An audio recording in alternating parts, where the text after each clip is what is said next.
For all, quote, gamers who claim that exclusives do not matter, be careful what you wish for, because instead of your console launch looking like this, it could look like this.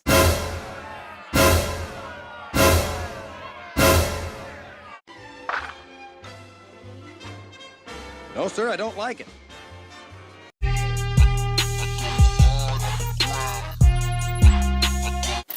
What's good, YouTube? It's your host, Axel Rose, the Shogun with the slogan, and you are now watching MVP Magazine.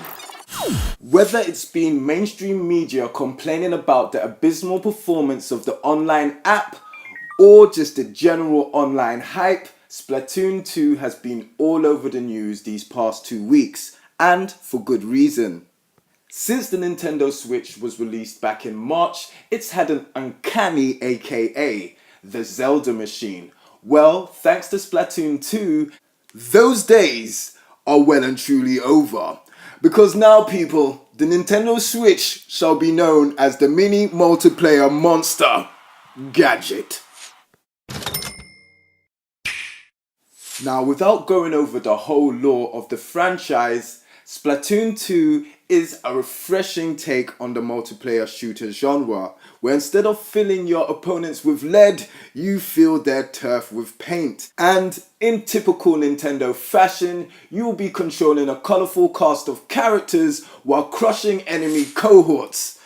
Wow, try saying that 5 times fast. Anyway, because the gameplay is based on a team-based objective, like capturing ground rather than making kills, the learning curve that would usually put novice players off is nigh on non-existent, because kills don't factor into your team winning as much as covering ground. And that, people, is one of this game's many charms. The ability to just pick it up, start playing and have a good time, and also contribute to your team is awesome.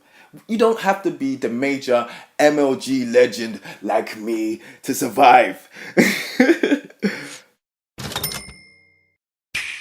Fortunately, Splatoon 2 packs a whole load of content into that tiny cartridge. Unfortunately, most of the content in the overall game is locked behind being online. Now, as this is a multiplayer based title, usually I wouldn't find too much of a problem with that. But half of the square becomes virtually unusable. Yet you can still visit the shops and stuff and look at weapons and new clothes and new gear and all that cool stuff, but you just can't purchase any unless you're online. And this kind of feels like a sneaky incentive or slap in the face to get you to pay for that online app. No, sir, I don't like it. All the single player content is still pretty cool. Imagine a tutorial mode based on the multiplayer mechanics for the game, and there you go.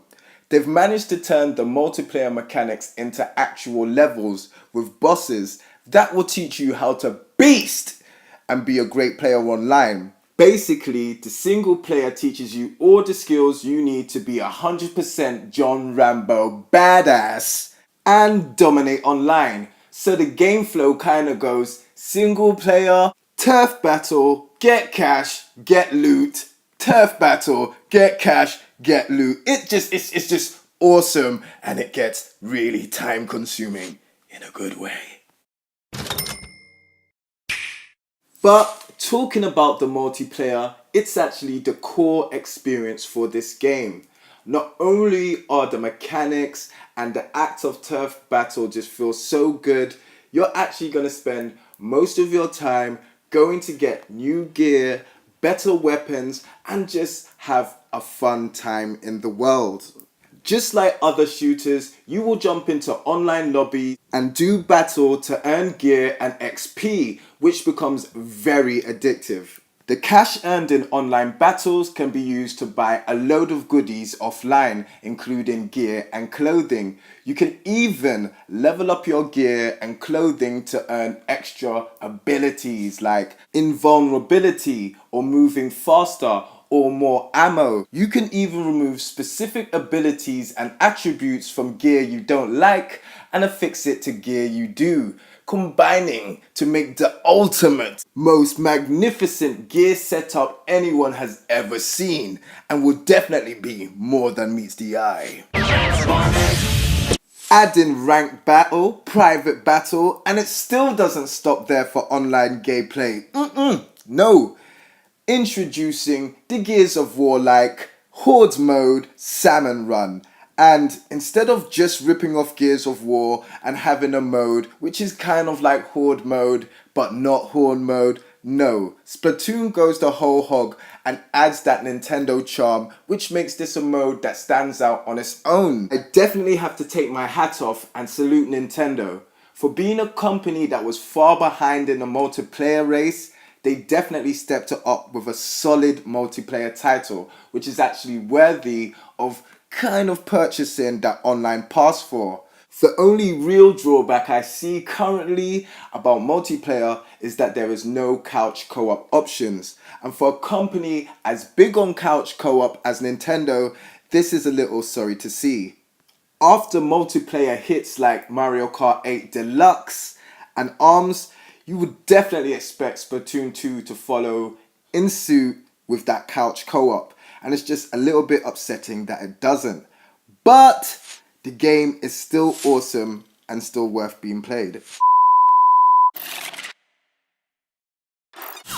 Splatoon 2 comes straight from the if it ain't broke, don't fix it school of sequel making. And in this game and in this case, I think it definitely works.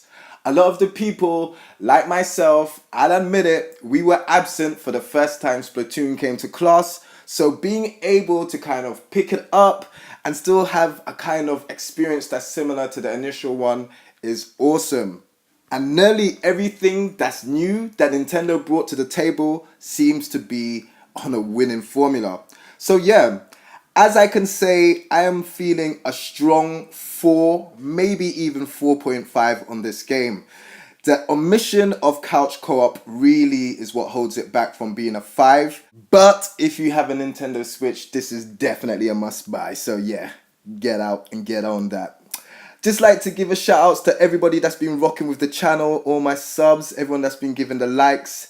Really appreciate it if you can drop some more, you know what I'm saying, help the channel grow. And yeah, more PlayStation content coming soon, okay? I know you guys are waiting for that great stuff. Shout outs to Wolflow, Ryan5539889, I think that's it. OBJ the Don, the whole cast of multiplayer. And yeah, like, subscribe, all that good stuff. Peace.